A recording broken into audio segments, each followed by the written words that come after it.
Are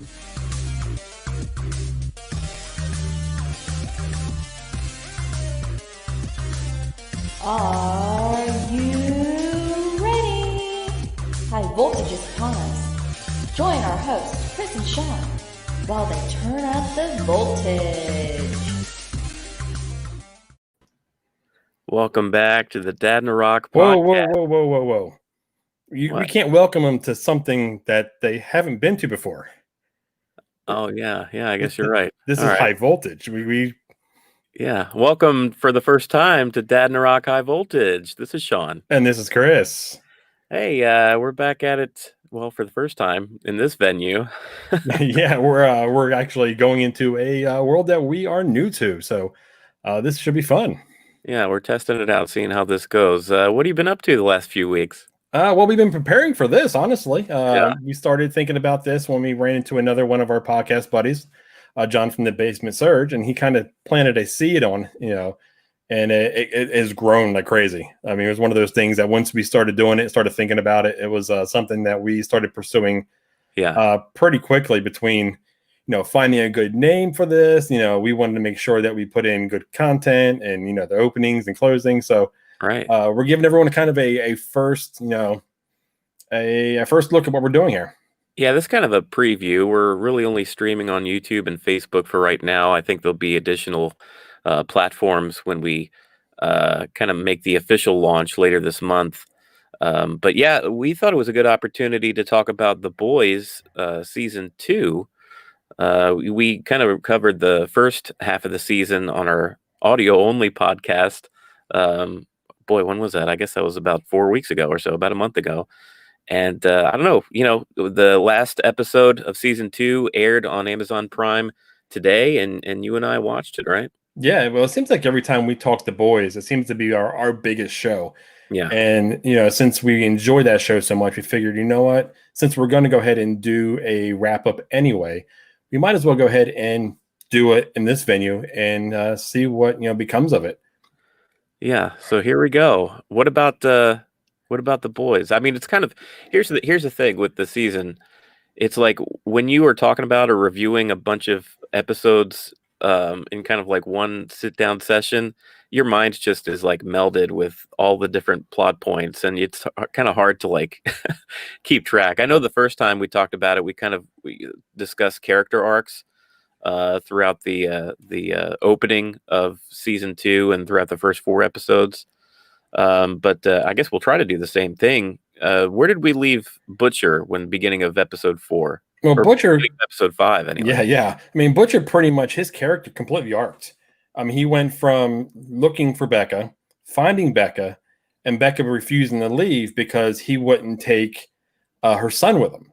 Yeah. So we went back and he had to figure out what he's doing. So when we picked up with him in episode 5, he was completely lost. He didn't know what to do. He left the boys. Yeah. He went to his I think his aunt's house and was just like, he's seen his bulldog that apparently is big news in the comics that people were really jonesing to see. Yeah. I knew nothing of the bulldog because I'm now purposely staying away from the graphic novels and everything. So I don't know what's coming because I want to be made angry. Enjoy it. I mean, this show brings out every emotion in me that can possibly happen, and it irritates me, and I love it for some reason. I can't explain it. Well, I mean, they just do a good job. It's just a good show. Earlier today, I was talking to Christina and our aunt Deanna, and she was like, my aunt was like, "Is that a good show?" And I was like, "Yeah, it's really good." But I don't know if I could suggest it to her because it's like, well, it is super gory and ultra violent, and there's some sex and. Well, you say that. I like it. It's funny you say that because I was sitting there watching the season finale today with Janessa, and I see her watching it, and I catch it from time to time. She did it with Game of Thrones a lot, but not to the extent she was doing today. She was watching as in like her phone was down. And I looked over and I was like, "You are weirdly intrigued in this, aren't you?" And she said, "I am very weirdly intrigued in this." Yeah. And I was There's like, some depraved characters. I feel like maybe that's a good litmus test. If you were okay with some of the things, some of the characters, and if you were intrigued by watching Game of Thrones and you weren't turned off by all the sex and violence, if you Yeah. were okay with it and were just more into it with the plot and ongoing, character arcs and stuff, I think you'd enjoy The Boys a lot. Yeah, no, it was one of those things and she's notorious for doing this to me. She'll stop me halfway through like an episode and she's like, "What just happened? What's going on?" So I got to pause it. And then, like, for instance, with it being the last episode of this season, I had to somehow sum up all of the first season and almost a whole second season to get her to understand what was going on in this scene. And there was no way for me to do so. I know I did a terrible job at it because she kind of gave me that, okay. Yeah.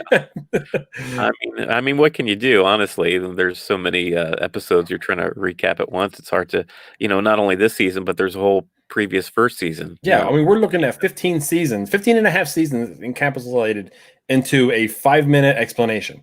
Right. Not this show. There's no way. Yeah. So getting back to it, I mean, as far as you're right, Butcher kind of came to an end of his arc. He left Becca, or more like Becca kicked him away because he wasn't really. She could tell that he wasn't willing to take her son with them. Yeah. So Becca didn't have any time for him. She was like, I don't like. She was kind of like, I don't like the person that you've become. You've got to change before this can happen. Well, she said he was always toxic in a way. Yeah. Yeah. So he was lost. He was walking around that Walgreens or whatever, just that store where Huey called him over and over again on the cell phone. And he was like, I don't know, maybe I'm going to Costa Rica or something. But then he calls Huey his canary. Yeah. And that's what he relayed back to Mother's Milk. Right. And that's when MM knew exactly where he was going. Yeah. Fortunately, yeah, MM had that kind of a relationship with him to where he could kind of read between the lines and understand that he was heading to it was his aunt's house, right? I believe so, yeah. And she seemed very nice and very sweet and everything. And we find she does not fall far from the butcher tree, or butcher doesn't fall far from her tree. Right. However you want to look at it, because when all of a sudden they're looking out there and Mother's Milk finds them and and Huey, and they're sitting on the couch, and all of a sudden Butcher looks outside, and who's sitting on the roof across the street? It's Black Noir. Wasn't that funny to see Black Noir? It's just he's looking like Snake Eyes from G.I. Joe, and he's like, it's broad daylight. It's probably about 2 p.m, and he's just on top of a roof in the suburbs. Like, it was so out of place. Well, I thought Metal Gear Solid. Oh, that's funny too. That's what came to mind for me, and I don't know if that has something to do with the show I'm listening to that brought that that game front and center to me. But right, that's the first thing that I thought of. But yeah, it's just crazy on how that actually was. Yeah. But I mean, he was a formidable foe, of course. Like, what did they do? They tried to blow up the house with him. Well, they went to the basement into the drug den. Come to find out, and the house is rigged all over the place, and it just kept blowing up. He kept on walking through it, and it wasn't phasing him. And then eventually, he sends Mother's Milk and Huey and everyone out of the house, and he is going to face off with Black Noir. And he's getting, I think he's pretty much going to, getting his butt kicked. And then he calls Stan Edgar and says, I've got this information. You call off your dog or it's going to be released. Yeah, you mentioned about something about having pictures of something. I don't think we ever really learned. Well, it was about Becca and the boy. Oh, is that what it was? Yeah, it was about Becca and the boy and how they were being held in that compound. Okay. And how it was Homelander's son. So he had the leverage to go ahead and, basically save himself and be able to get out of the situation he's in. He's the best at getting out of some slimy situations. Oh yeah, he's slippery. I mean, even like the episode we just seen, he's still holding information where he can sit down with Stan Edgar in the same room, knowing out the window there's snipers ready to take him out. Yeah, and he will stand toe to toe with the head of Vault without being scared about it at all. Yeah, that's kind of an interesting relationship. I almost feel like Stan Edgar would prefer to have Butcher as a piece on the board. You know what I mean? Even though Butcher doesn't like work for Vought, it's almost like he enjoys having that wild card out there to where he knows it's like one more card to play or sort of insurance against Homelander. Like, the boys at the end of the day, if it was just a plain fight between the boys and Homelander, I'm sure Homelander would probably win. But to have that force out there just to, I don't know, cause ruckus, I think he enjoys having him. Well, he's not normal, nor neither are the boys. They're not scared of Homelander or Right. Black Noir or any of them or Stormfront. They're there to go ahead and stand in their way. Come hell or high water, they're not going to let them take them down. If they die, and they basically become martyrs, Right. and they don't really care. Yeah, a couple more points in that episode 5, as far as the on the superhero, the Seven side of things. There was A Train finally getting retired. I guess they were filming that movie, right? Dawn of the Seven. And for some reason, a movie about the Dawn of the Seven, you see A Train leaving. That was kind of a nice aside, kind of watching them film this bad movie. Uh, but yeah, A Train leaves, and I guess we'll talk a little bit more about it. I guess we could just talk more about A Train in general and kind of his arc. But he ends up joining up with the Deep in that Scientology like cult. Yeah. What do they call themselves? I even forget what the name of it is. Oh, I didn't even write it down. The Church of the something. It's Church of the Light or something like that. Yeah, it's something insignificant. We'll just go ahead and say it. It's similar to It's an allegory to Scientology. yeah, exactly. And they get him going. They try to rehab him. They go through the whole thing. They actually bring on he's there with the Deep. So the Deep and A Train are together now. Yeah. And they're trying to get him back into Seven because come to find out the guy that is leading this group has got connections inside to Stan Edgar. Right. He's at least able to get a meeting with them. Yeah. Which, we're never quite told exactly what the relationship is or how this Church of the Light kind of ties in with Vought as a company. Probably something that we'll get more details with later. The Collective. Oh, okay. Yeah, the Collective. Yeah. The Church of the Collective. That's what it was. Yeah. I don't know why, just ding, there it is. But I think I'm going to get used to those moments while we're doing this kind of show. That's right. It's all live. No editing, baby. There we go. But I mean, this was pretty big, though, too. Homelander outed Queen Maeve on live television, which it's not cool at all. Oh, come on. But it was definitely a Homelander move. Right. And we've talked about this on the side. She is the best at rolling with anything that is happening live in front of her. If it's on camera, if it's in front of the press, whatever it is, if public eyes are looking at her when it's happening, she will not cave. Yeah. Now, when they're away, I mean, she's throwing, dining room tables to her apartment. But, Homelander never gets her to crack in front of the public. Yeah. Yeah.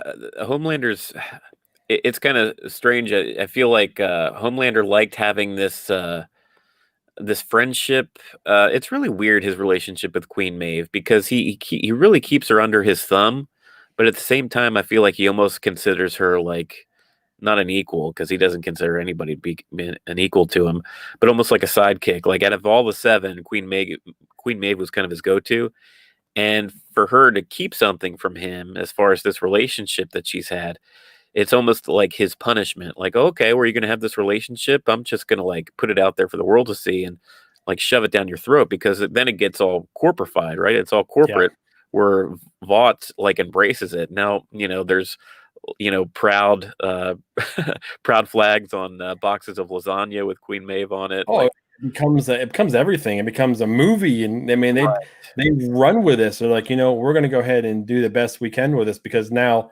we have, the rainbow flag within the 7, right? And they're running with it for all the wrong reasons. Yeah, while Queen Maeve's girlfriend, I forget her name, but that was the last thing that she wanted. Like, she didn't want to be some celebrity or be like the spokesperson for being in a relationship or a lesbian relationship with anyone, including Queen Maeve. So it's really just kind of forcing them into a position that they just didn't want to be in, and it was just an awful move, and it kind of it pushed that web it pushed that that stake, kind of that wedge in between Queen Maeve and Homelander even more. I mean, you saw it last season when they were both on that plane. Oh yeah, that plane. And I mean, Queen Maeve was just horrified by what she saw and what she had to go through and be a part of. And I don't know. This is kind of you kind of realize later in the season and throughout the episodes that Queen Maeve develops her own plan to get back at Homelander and Vought altogether.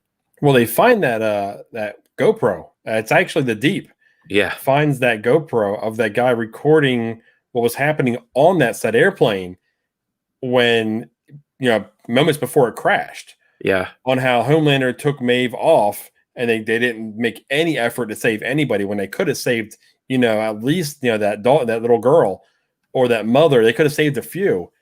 And seeing that she has that information now, and it was actually, I guess she downloaded it on her phone, and her girlfriend found it, and that was a pretty big, like, eye opener to her. Like, right. what are you going through? And she's finally seeing her for what she is in the tower. Yeah. So that was a lot that happened in episode 5 and kind of, kicked off the second part of the season. Episode 6, there's a little less as far as plot development. It mostly took place in that Sage Grove Center where I guess it was Vaught's secrets to where they were, injecting Compound V into folks. And there were a lot of test subjects that they were kind of creating. Almost, it reminded me kind of like an X-Men thing where there are all these like locked rooms, like padded rooms with these people with superheroes or these people with superpowers and all kinds of different, like some were like real freaky. There was a guy that was like vomiting acid and there was, the other one that was well endowed. Oh, well, yeah, we got to talk about Love Sausage. Come on. I mean, he wrapped around Mother's Milk. That was funny. I mean, I knew nothing about him, and apparently people were waiting for him that knew the actual comic. So, was he a thing in the comics too? Hi, Mom. Yeah, apparently he was big, and people were waiting for it, and there it was. And people were I think they were as happy to see that as they were to see the Bulldog. Wow, that's funny. Yeah, I'm definitely missing some stuff by not knowing the comic books. But yeah, I mean that was monstrous. I mean, he had that one lady that went ahead and she was able to like telekinetics, like crush things and everything, and there was no stopping her. And they left this wide open. Yeah, we learned her name. I forget what it is now, but I feel like she's definitely a character that's going to come back. I feel the power that you saw her have was kind of imploding people, like with telekinesis or whatnot. And earlier in the season, when they were talking to, do you remember that character's name where her head exploded? Anyway, it was one of Butcher's informants that he worked with a lot. Susan Rayner, yeah. Was she with the FBI? Yeah, she was on the inside. She was helping them, and then I think it was I don't know I think it may have been episode 1 where they were getting information, and then boom, her head exploded. Yeah, I mean it popped like a balloon. It was pretty bad. Right before giving them some detailed file on something. Yeah, and so I think you're kind of meant to think that this character that we see in Sage Grove is the same character that did that. But turns out, we'll talk about it later, was a bit of a red herring. Yeah. I mean, we learned a lot more about what's going on with this head popping incident. My head exploded when I found out what the truth was behind that. Yeah. But I mean, we're kind of skirting around the thing here. We got to talk about Stormfront. Oh, I mean, and we even talked about in the very beginning, the first half of the season, how we wanted to like her. And since we knew nothing of the graphic novel or anything, we didn't know any of the background of this character. And boy, did they not hold back this character at all. Yeah. I could not stand her face anymore. We're talking about your face. I mean, it's hard. I mean, I'm gonna be all over the place on this one, honestly. That's fine. We're assuming, we didn't mention up front, but I mean, spoilers abound. Like, don't tune into this if you've not watched it, or if you don't care, whatever. But I mean, we're diving deep. I mean, from when she's at Sage Grove, and she's actually walking around with an ex member of the Seven that we find out that's Lamplighter. Yeah, and when one of these people that don't work or is not working right, she has him basically fry him, which is mind-boggling by itself. Yeah. And then we find out she's over 100 years old, and she's the wife of the originator of Vought, and she was the first soup, and she's from Nazi Germany. So I mean, she's talking about, you know, the people destroying our race and how we're under, you know, at war and everything. And that, I mean, I'm gonna fast forwarding a little bit here to episode 7, but that episode there, when I'm talking about like how it's hard for me to watch some of these, I was getting angrier and angrier and angrier throughout that whole episode, to the point where I was ready for it just to be over. Right. Like, I want to watch it. I know there's a reason behind everything that's happening here, but it's making me so mad. Like, I'm watching the news. Yeah. And I don't want that from my shows, but I love it from this show for some reason. So maybe I'm just weird. Well, they do well with it. I mean, they touch on things. It's not blatant. I think I know the episode you're talking about, the one that opens with that guy who was, I guess, creating memes. You know, it was kind of a montage of him listening to the news day in, day out. Yeah, he gets radicalized. You see it. It's like he's watching his news network and he gets radicalized. Yeah. But Stormfront, you're right. I mean, when she's first introduced in the first couple of episodes, she's like sassy, sarcastic, puts it to Homelander as far as kind of putting him in his place, which nobody ever does ever. Yeah, no. And we're like, oh, well, this is a character that we can, you know, kind of glom onto. And boy, oh boy, did they turn that on its head, man. Because with each episode, she becomes less and less likable. When you find out in one of the first half of the season, she was actually, you know, like 100 years old, and she used to be that superhero called Liberty. And there was that flashback scene where she murdered that kid and, you know, called him a racial epithet at the time. It was like, oh, well, okay, there's something strange Something's about not right that. here. What do we not know what's going on? Yeah, something dark and deep about her that we don't know about. And then you're right. Later, I don't know if it was episode, might have been 6 or 7, where she just lays it all on the line. You know, she kind of becomes flirtatious with Homelander a bit, almost in kind of a motherly way, which, you know, he's into from season 1. Like, he's got his own issues, right? And she picked up on that. But she was genuinely, I feel like she was not using Homelander. At first, I thought maybe she was using him, but I think she genuinely, like, loved him. She wanted him to be her commander. Yeah, the Aryan, the blonde hair, blue eyes, strong. Right. She wanted him to be the one that led the charge. Because she basically monologued. There was a point where he was angry with her for lying to him. He caught her in a lie, and, you know, she kind of backpedaled it a bit, but she kind of gave up the ghost at that point and kind of let all of that information out, that she used to be married to the Vought guy, and she was pretty much giving her the whole Nazi creed as far as, like, you know, white supremacy. And at first he was just kind of like, he wasn't sure what to think about it. But as soon as she started to talk to him about how important he was, and you're going to be our, you know, saving grace with, you know, help your beautiful blonde hair, blue eyes, and, like, you know, showering him with praise and love. And how they're going to create an army of soups to, you know, to save the race that's under attack. And at that point, they switched their relationship from being just basically sex partners, you know, just having fun, to being like, oh no, like, we're madly in love with each other, that kind of thing. She even says, like, you and I never have to be alone again. And, you know, that sort of thing is what Homelander would want to hear. Yeah.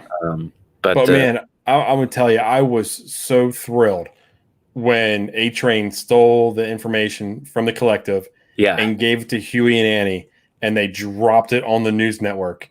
And then all of a sudden it was everywhere. Yeah, that was a cool set of scenes. That was in the latest episode, right? The last episode. Yeah, that was the most recent episode. That's basically almost her story arc. All of a sudden, everybody knows that what she is, what's behind her, and everything. And there was one point in the close to the end of the actual scene, or the show itself, she's like, "Oh, everyone wants this. They're just scared of the word Nazi." Right. And it's like, so full of it, man. And that's when, you know, you see Kimiko. And I've been waiting for them to unleash Kimiko. Yeah. And, oh, man, she's going. And then all of a sudden Starlight's fighting. Then out of nowhere, she catches a punch from behind, and it's Maeve. And I'm like, dude, that scene. It was It's like good. the girl power that they were pushing in the beginning. That fake girl power. Yes. Yeah, that they were putting on posters in the first half of the season. Then it was unleashed in its real raw form. And even Frenchie was like, oh, girls can get it done. Well, Janessa was like, whoa, okay. So the guys aren't going to do anything and the girls are going to kick some ass. Well, I mean, what can they do? It's like, Stormfront was like uber powerful, like probably only second to Homelander himself. Yeah.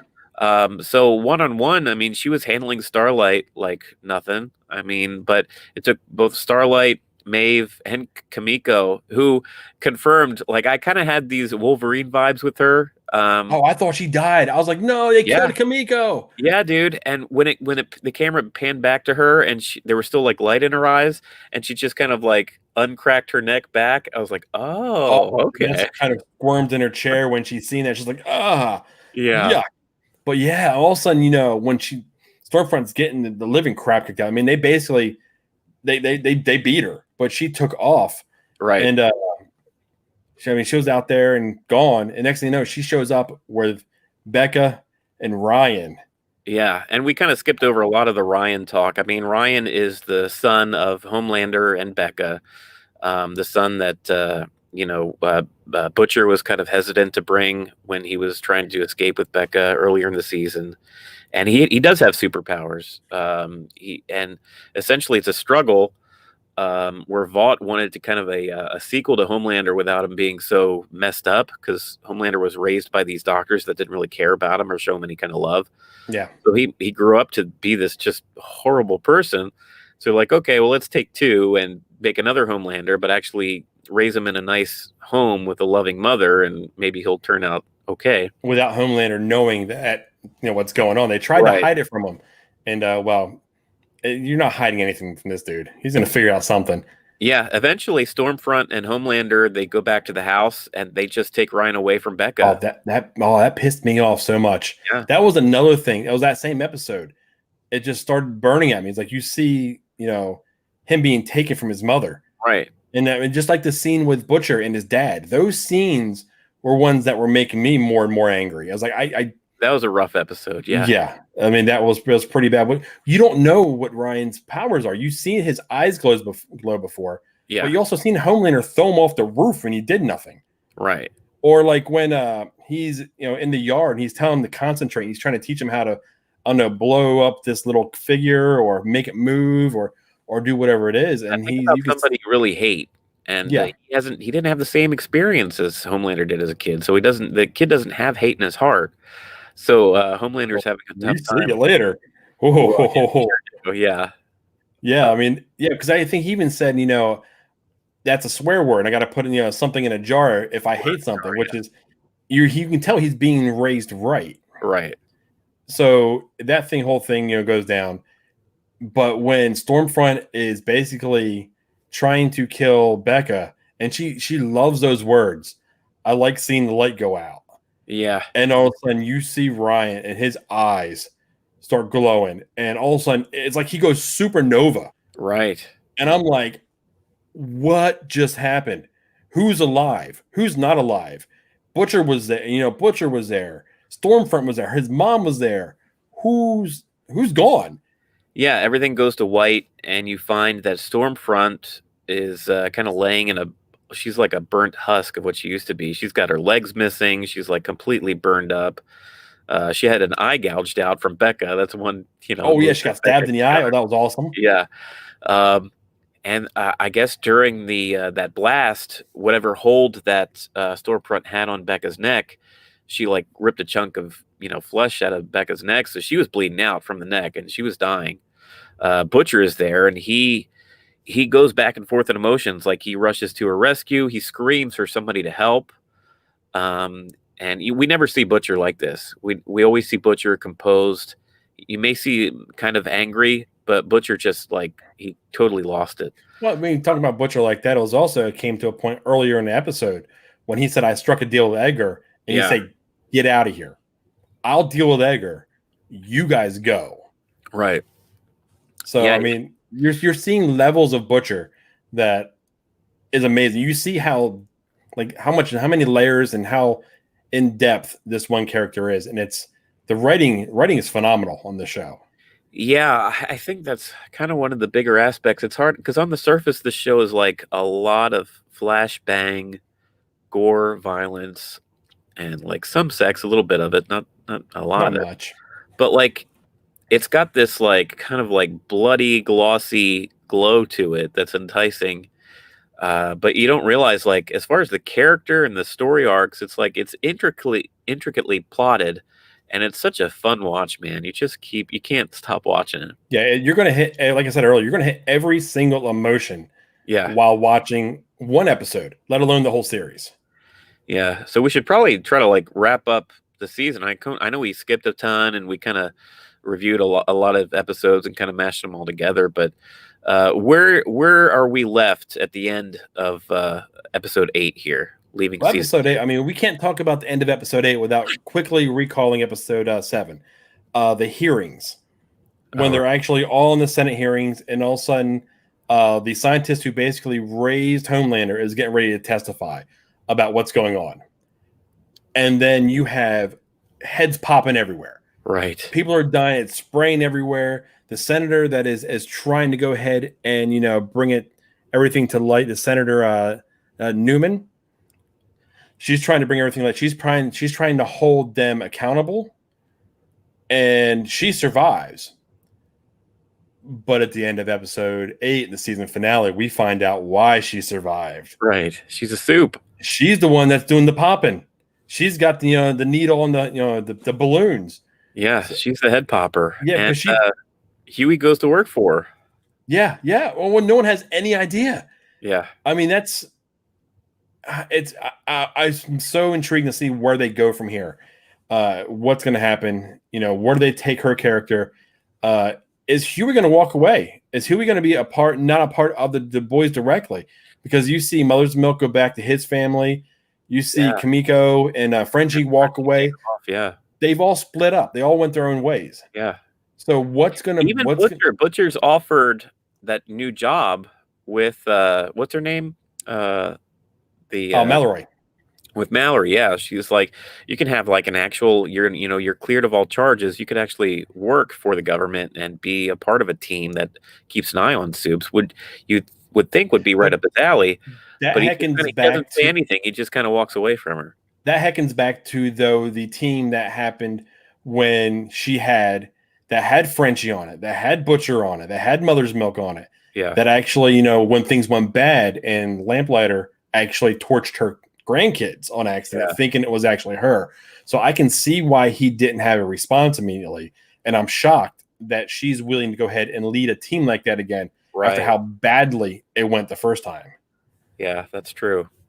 That's true. So basically, the way season 2 ends is everybody's kind of split apart. Butcher, there was a point in that forest after Ryan had kind of obliterated Stormfront and everybody else. He was essentially had a choice, either going with Homelander or going with Butcher. He was kind of standing in between the two men. And honestly, I didn't know which way he was going to go because he had kind of warmed up to Homelander through, Homelander's manipulation, and honestly, probably just him